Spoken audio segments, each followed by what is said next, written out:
很多朋友呢逾期之后呢，肯定会面临催收啊，你就是催收的对象，因为你逾期了嘛，对吧？但是对于催收的一些细节，你可能不太了解啊。今天这一个视频呢，我们就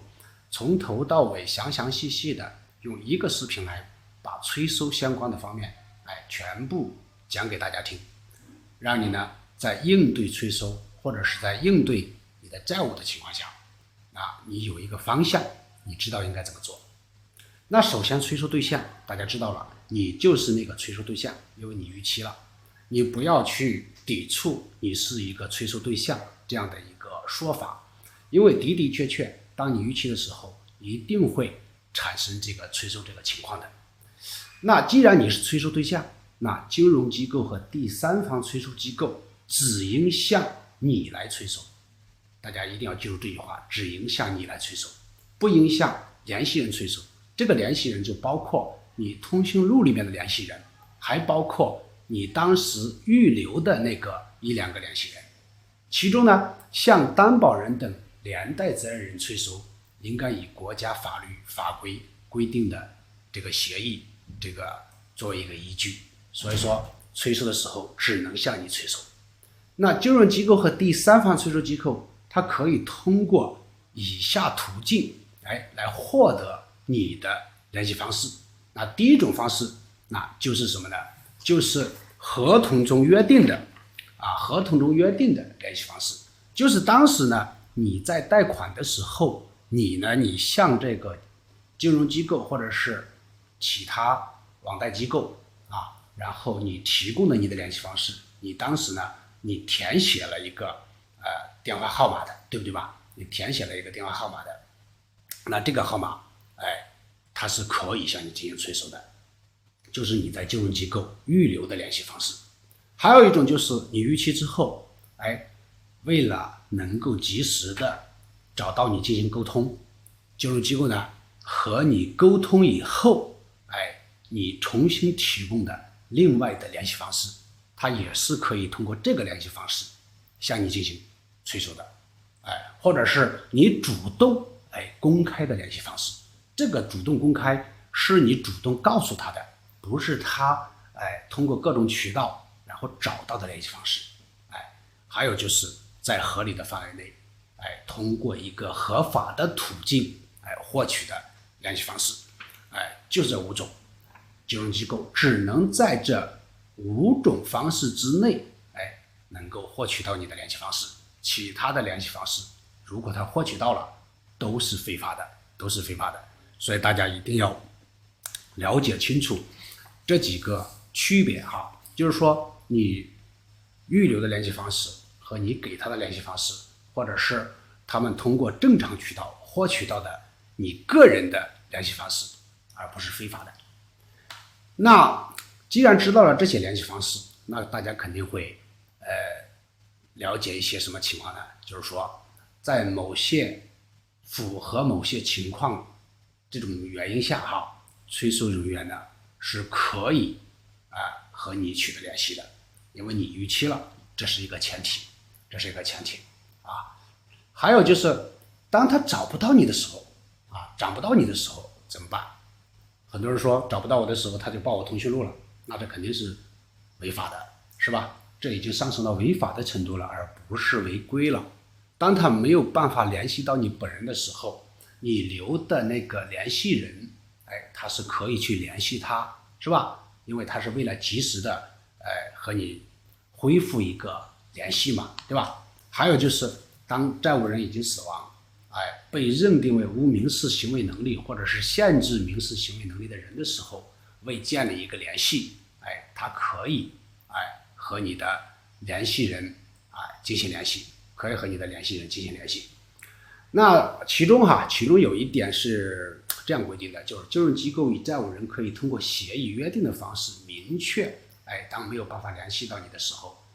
如何去联系你，但是这是必须有提前的约定的。比如说提前你贷款的时候，他就告诉你要你留一个紧急联系人，当联系不到你的时候就可以联系这个紧急联系人。所以说大家一定要分清楚他报你的通讯录和联系你的紧急联系人它是2种概念联系你的紧急联系人是不能归类为暴力催收的。那如果你当时留的这个紧急联系人，在被这个催收机构或者是金融机构屡次联系然后他感觉很烦的时候，他明确的表示拒绝接受催收人员的请求，或者是要求催收人员不能再和他联系了，催收人员就这个时候就不应该再去和这个紧急联系人联系，知道吧？那催收人员只可以向联系人询问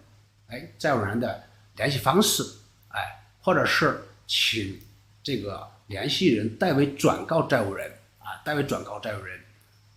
让这个债务人与金融机构去联系，他不能透露债务人逾期欠款的金额、欠款的时间以及其他的欠款信息。那当联系人明确表示愿意为债务人偿还这个欠款的时候，可视情况，这个催收机构可以提供一些必要的信息。当这个联系人没有明确的表示说我愿意替这个谁谁谁还款的时候，他是不能提供关于债务人他这个债务的任何一个必要信息的，知道吧？一旦提供，它就是违规的，这就给我们提供了一些什么这个情况呢？就是说，当你逾期之后，假如说你想要去协商还款，对吧？但是呢，你又不懂如何去协商还款，对吧？当你在不懂如何协商还款，你又想让别人、你的朋友或者是你的家属去帮你协商还款的时候，往往金融机构这个时候会核实你的身份嘛。当确定你不是债务人本人的时候，他们一般是不会和你进行更深层次的沟通的。这个时候你就可以表达出来，你愿意为这个债务人进行还款，所以你要了解这个债务人关于债务的一些详细信息，一些必要信息，这样才能和他们进行沟通。不然的话，只要不是债务人本人，你很难拿到一些继续沟通下去的可能，或者是拿到一个很好的方案的。大家一定要理解这一点。我今天讲的每一点都有一定的意思在里面。如果我讲过之后，你还不懂，你可以给我私信，然后咱们再来探讨这个问题接下来我想讲一下关于催收时间的问题，这也是很多债务人朋友比较在意的。催收一般是通过什么？短信，对吧？通过语音通过短消息或者是通过其他方式来开展催收作业的他催收作业的时候，双方已事先约定好催收时间的，也就是说，当时你签那个合同的时候，你拿起来你看看是否里面有体现出来，当你逾期的时候，它可以在什么时间对你进行催收。如果里面没有约定催收作业不应在每天的晚上10点到早晨的8点进行催收，这是坚决不允许的如果大家在逾期之后然后遇到了这种情况就是超出了这个催收时间范围，对你进行催收，大家一定要把它记录下来、录下来，对吧？拿到证据，你才好去维权。如果你只是嘴上说他半夜12点给我打了个电话，要求对我进行催收，那这种情况只是你一家之言，是不能作为证据的，知道吧？是不能作为证据的。那还有就是我想给大家讲什么呢？就是催收作业的它的一些工具催收作业的它的一些工具，它的工具是什么呢？也就是刚才我给大家说的就是这个电话号码催收的官方电话号码或者是电子邮箱，或者是给你发信函，这都是它的工具。当然了，还有一种工具就是上门催收，也是一种工具，对不对？催收作业它使用的这个工具仅限于什么呢？仅限于它催收机构它内部使用不允许催收人员私底下用自己的其他找到的工具来进行催收，对不对？还有就是催收的行为规范，催收人员应在首次联系联系你的时候，你是一个债务人吗？他应该表明所代表的金融机构和催收机构它的名称是什么，他不应该隐瞒或者是伪造这个身份，知道吧？更不能以这个个人的名义开展催收，这是不允许的啊！所有的这一切都是官方文件，不是我给你乱编的啊？不是我给你乱编的，所以大家一定要认真的看完这个视频啊！催收人员向我们债务人，他去催收的时候应该如实的告知为什么来催收你，对不对？欠款逾期的金额、违约的后果，催收人员应客观的陈述，他不应该使用可能产生歧义或者是有误导性的表述，更不应该是夸大事实。比如说夸大债务金额，你明明欠了1万，他跟你说现在连本带息欠了5万了，实际上连本带息加起来可能只有1万5，他通过夸大这个金额来让你觉得，我本来我欠1万块，怎么都变成5万了呢？让你产生紧张感，让你有一种感觉这个后果没有办法去承担的这个担心，对不对？所以说这几点大家呢也应该去好好的去求证一下，看看有没有这样的事实存在，对吧？还有就是我们在还款的时候，我们千万要把钱还到哪里呢？我们要还到金融机构指定的收款渠道啊，千万不要把这个钱还给谁，你还给这个催收人员，他给你提供的乱七八糟的账户，有可能到时候你还进去之后，人家金融机构不认，因为他没收到这个钱嘛，或者是催收人员催急了，你主动提出来，你说我给你点什么小费用，然后你这个多长时间你不要催我了，是吧？这种也是不行的，有可能你不会主动提出来，催收人员会诱导你，对吧？他诱导你说让你给他一定的好处，然后他就对你采取什么不催收或者是什么样的措施，这种行为都是不可以的。接下来我们看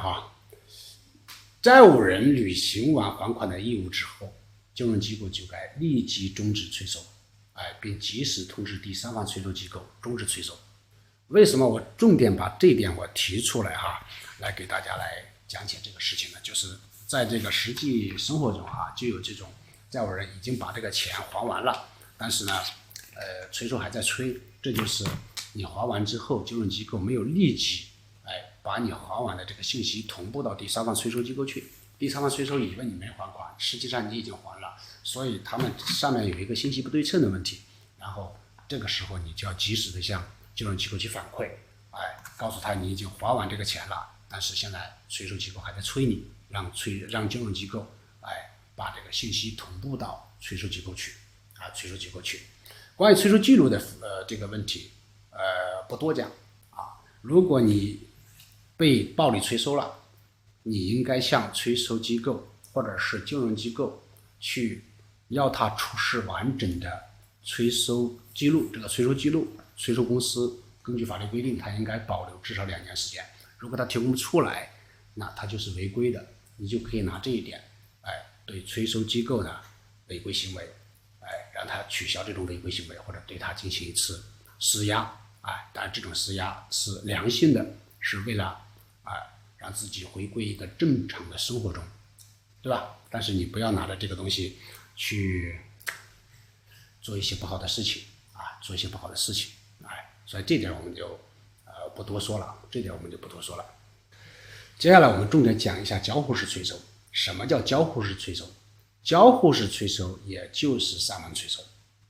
说的好听一点叫交互式，有来有往，交互式嘛，就是见面，对吧？金融机构和第三方催收机构呢，在这个交互式催收过程之中，也就是上门催收过程中，它有一些操作规范，它是必须要去做的。如果它超越这个操作规范来做一些其他事情，你就可以维权，知道吧？维权具体怎么维权，我们后面再说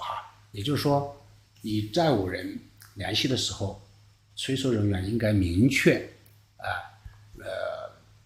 确认债务人的一个身份他应该以语音、视频或者面对面的形式进行交互式催收，并全程录音或者是录像。录音录像的时候必须告知债务人，如果债务人不同意他录音录像，他是不可以录音录像的，知道吧？他是不可以录音录像的。所以说这一点大家呢简单了解一下就行了，对吧？还有就是这个催促的频次，很多人说我一天收到20-30个催收信息或者催收电话然后我应该怎么办，对不对？所谓的催收频次有一个明确的规定，就是以单一的债务人主动有效通话的时间，每日不应超过3次。记住不应超过3次。一旦他超过3次，你能提供出来证据的情况下，他就是违规甚至违法，知道吧？我们就可以拿着这个证据去投诉他，要求他整改，要求他每日对你催收电话不得超过3次，超过3次然后他可能会就受到一定的处罚，对吧？所以说你一定要留住这样的证据。如果你没有这样方面的证据，你只是去给人家讲这个事情的时候，你想想谁会相信你？没人会相信你的，是不是吧？有效沟通一定是有效沟通，这个有效沟通指的是通话时间在6秒以上并不是说人家给你打了3次电话，对吧？然后就不能再给你打了。如果你1次都没接，他一天可以给你打100次都不叫违规，对吧？所谓的3次必须是有效通话时间，有效通话时间也就是通话时长在6秒以上。所以说当你接受催收电话的时候，你为了减少后面对你无休止的电话的打进来，是不是？然后信息发进来，你最好还是接一下电话，对吧？当你接够3次之后，你就可以不接了，每次至少6秒以上。如果你不接，你说他一天给我打了30个电话，人家就给你打300个电话，你去投诉，都叫无效投诉，知道吧？而且在这个沟通过程之中，一定有一个真实意思的表达。比如说，为什么你这个钱还不上？你想要怎么样来还这个款，对吧？这都叫真实意思的表达。你不要很多人说我可以抓他的漏洞，我电话一接我不吭声然后我就等6秒我就挂掉，这也不叫有效沟通，知道吧？这也不叫有效沟通。所以说这就是很多人说为什么你每天电话那么多的原因，你连接都不接。所以说你要求人家一天给你打3次，你又不接，那不太现实，是不是而且国家也没这么规定。所以说一定要接3次，每天你接3次然后你就可以不再接了。当然了，如果你债务比较多，10个债务要接30次，也是一件非常非常的让人苦恼的事情，是不是？让人苦恼的事情。刚才说那个上门催收里面有一定的规定，刚才没说清楚，我再来给大家补充一下，就是他每次上门的时候，单次就是一次上门至少2个人，不允许1个人上门不宜超过3人，但是也可以超过3人，但是人太多给你一种很大的压力嘛，是不是？所以说如果他人太多了，你可以把它录下来然后进行投诉，就是他人超过了3个这种投诉虽然说最终不会因为他超过3个人对这个金融机构采取什么处罚，但是他超过3人对你造成的心理压力，你可以从这个方面去投诉，知道吧？还有就是他一定要穿正装不能穿什么奇装异服，是不是身上画了一条龙纹着身就过去了，这种有点像黑社会。你也可以把他们行为不得体的方式这种方面进行投诉。他们还应该主动向你出示工作证件，不是说你可能在网上看到过很多这种关于这个上门催收的这个视频他们教你就是说当上门催收的时候你主动要给他们要工作证件，不是你主动要，而是应该他们主动给。你可以全程录音录像，当他们不给你，没有出示这个工作证件的时候，谁知道他是谁？是不是你不清楚他是谁，你可以不和他进行任何形式上的沟通，你可以直接的报警，然后把拿这个视频进行投诉就行了，对吧？当以单一的债务人主动有效沟通，每日不应超过1次，也就是说上门每天最多1次，如果他上2次门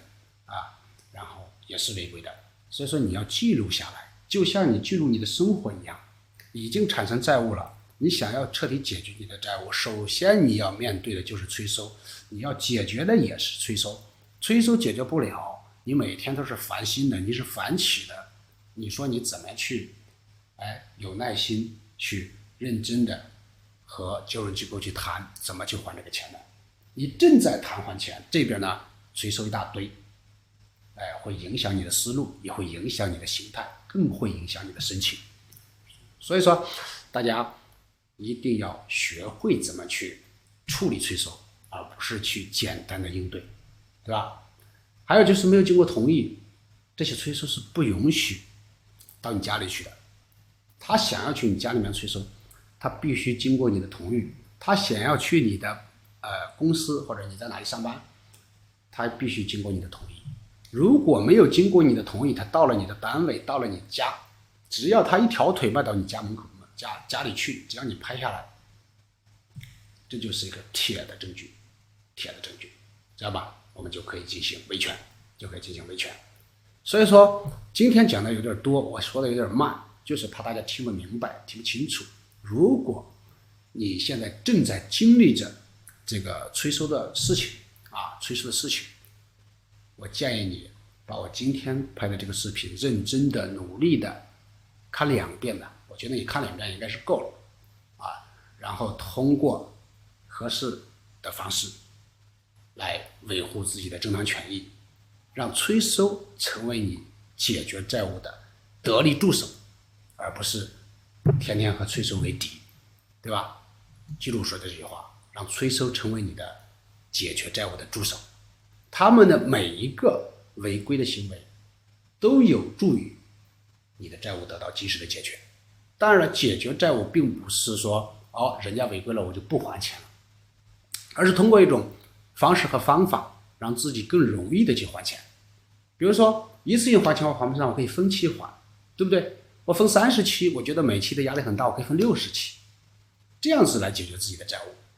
很多人在解决债务的道路上他是迷茫的，他不知道应该怎么样去做，他更不知道分期协商或延期协商或者是停催协商的方式和方法，他只知道就是我不想还钱。你不想还钱，所有的问题都解决不了，知道吧，朋友们？所以说在债务的道路上，每个人都是任重而道远的，希望大家加油。